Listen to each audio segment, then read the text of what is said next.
हाया गुबुन गुबुन सम्पथिफोरनि गेजेराव बयनिख्रुइबो इम्परटेन्टसिन बयनिख्रुइबो गोनांसिन सम्पथिया जाहैबाय बे हायानो आरो बे ओनसोलाव गोबाव समनिफ्रायनो रायजो जाबोदोंब्लाबो जोंनि फरेस्टआव थानाय नोगोरारिफ्रा हानि मोनथाय बेखौ मोननो हायाखैमोन नाथाय जोंहा जिखिनि बिटिआर सुक्ति जाबाय बे बिटिआर सुक्तिनि दफायावबो लिरनाय दं आरो 2006 मायथाइनि जे फरेस्ट डुवेलार्स राइट एक्ट जोंहा दङ बे एक्टनि गेजेरजों आरो सुक्तिनि मोनसे दफा बायदियै जोंहा हा होनायनि जे बाथ्रा दङ बेखौ लानानै दिनै चिरां जिल्लानिनो बे सिडली समस्तिनि सिङाव थानाय बिटिसिनि निसिमा बियाबनि सिङाव थानाय नैबे मालिबिथा ओनसोलाव बिनि व्यक्तिगत भाबैनो जा बा माखासे फसंथानफोर जेरै स्कुलफोर दङ बा बिदिनो क्लाबफोर दङ बेबादिनो थानसालिफोर मन्दिरफोर गिर्जाफोर दङ बे गासैखौबो लाजोबनानै 421 माने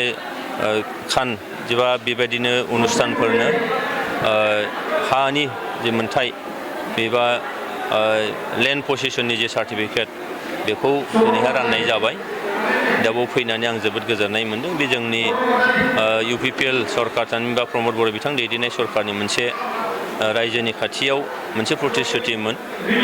मोनसे बाथ्रा खानाय दंमोन बेखौ दिनैहाय होनानै जोङो रायजो राजानि फारसे मोनसे अनसायनाय दिनैहाय बे सरकारा होदों हानि गैयैनि थाखायनो माब्लाबा फरायनांगौनि टाइमाव हायार इडुकेसन लाहैनांगौनि समाव माब्लाबा डमिसाइल सार्टिफिकेट माब्लाबा PRC बा गुबुन गुबुन सरकारि खामानिफ्राव हा देखायनो हायैनि थाखाय माखासे डकुमेन्टफोरखौ बिथांमोनहा जगार खालामनो हायामोन दिनै हा मोननायनि उनाव बेफोर जेंनाफ्रा निसय जोबसिगोन आरो बेजों थारैनो गोजोन सान्थिनि बाथ्रायाबो निसय सरजाबनानै दङ मानोना गोजोर मोनसे सान्थि लाबोनांगौ जायोबा बेफोरबायदि माखासे खामानिफ्रा निस्सय रायजोनि गोसोआव निस्सय मोनसे रंजाखांनाय फैयो मोनसे गोग्गानाय मोनसे फैयो बे खामानिखौनो दिनै सरकारा मावनाय जादों आरो बेयाव आं बाहागो लाफैदों बिसायख'थिनि बाथ्रा बुङोबा दिनै UPPL हिसाबैथ' जों जोबोद मोजां खामानि मावगासिनो दङ जोंहा दासिमाव जोंनि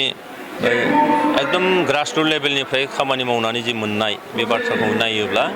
25निफ्राय 30 बिनि गेजेराव UPPL हिसाबै जों देरहागोन बे एकदम सैथो खोथा